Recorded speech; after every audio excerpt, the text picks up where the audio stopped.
अभी तक आपने तख्ता पलट के ढेरों कहानी किस्से सुने थे, पर अब पूरी दुनिया ने ऐसा तख्ता पलट देख लिया जो शायद ही किसी देश ने सोचा भी नहीं था। जी हाँ, हम बात कर रहे हैं अफगानिस्तान की, जहां अब तालिबान का पूरी तरह से कब्जा हो गया है। इसके बाद ही इस देश के राष्ट्रपति अशरफ गनी ने देश छोड़ दिया। अफगानिस्तान की स्थिति पर जब पूरी दुनिया की नजर टिकी हुई है, तो वहीं मुस्लिम देशों की भी निगाहें अब यही है। इस्लामी देशों के संगठन OIC यानी ऑर्गेनाइजेशन ऑफ इस्लामिक कॉरपोरेशन ने भी चिंता जाहिर करते हुए सभी पक्षों से हिंसा बंद करने की मांग की है।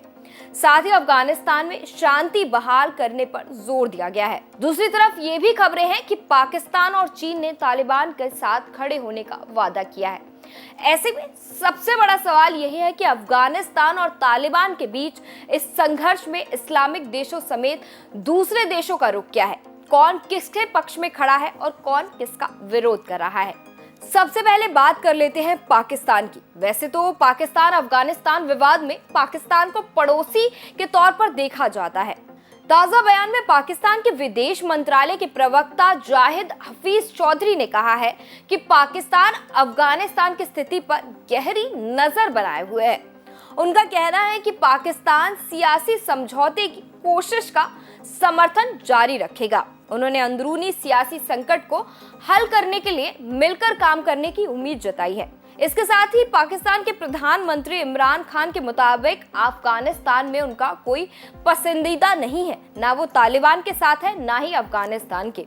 वहीं सऊदी अरब और संयुक्त अरब अमीरात इस्लामिक दुनिया का सबसे अहम सुन्नी बहुमूल्य मुल्क सऊदी अरब अफगानिस्तान के मुद्दे पर खामोश है। सऊदी अरब के अफगानिस्तान और पाकिस्तान दोनों के साथ ही ऐतिहासिक संबंध रहे हैं।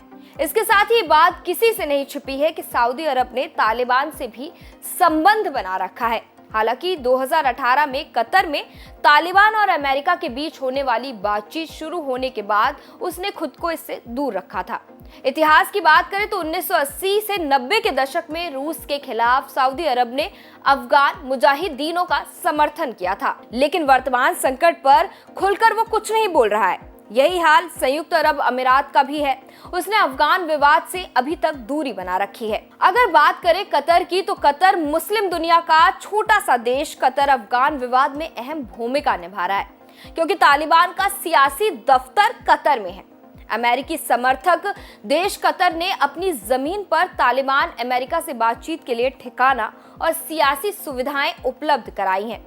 पिछले साल तालिबान के साथ हुए समझौते के तहत अमेरिका की अफगानिस्तान से वापसी हो रही है। ये तो बात हो गई मुस्लिम देशों की, लेकिन नॉन मुस्लिम देशों की बात करें तो अफगानिस्तान में तालिबान का राज आने के बाद America, Britain, south Korea, Australia समेत कई देशों ने अपने दूतावासों को ही बंद कर दिया है और अपने राजनयिकों को वापस निकाल रहे हैं। इसमें भारत भी शामिल है। भारत लगातार अपने लोगों को अफगानिस्तान से वापस बुला रहा है। वहीं बात करें ईरान, चीन, रूस और पाकिस्तान जैसे देशों की, तो उन्होंने अभी भी अफगानिस्तान में अपने दूतावासों में काम जारी रखा है। इसके अलावा इनकी ओर से तालिबान की सरकार को मान्यता दिए जाने के भी संकेत मिल रहे हैं। सबसे हैरान करने वाली बात तो ये है कि चीन ने तालिबान के साथ मिलकर काम करने की इच्छा जताई है और कहा है कि वो समावेशी सरकार देगा।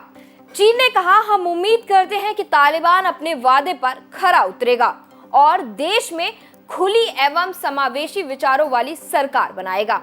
अब जब अफगानिस्तान में तालिबान राज लौट आया है, वहां लाखों लोग बेचैन हैं और अपने ही वतन को छोड़ने के लिए मजबूर हो रहे हैं। ऐसे में देखने वाली बात यह है कि तालिबान से अफगानिस्तान को कैसे छुड़ाया जाएगा। इस खबर के साथ मैं थी आपके साथ पूजा मिश्रा। अगर आप हमें YouTube पर देख रहे हैं तो हमारे चैनल को सब्सक्राइब करें, Facebook पर देख रहे हैं तो हमारे पेज को लाइक करें और अगर आपको हमारा वीडियो पसंद आया है तो इसे लाइक और शेयर करना ना भूलें। शुक्रिया।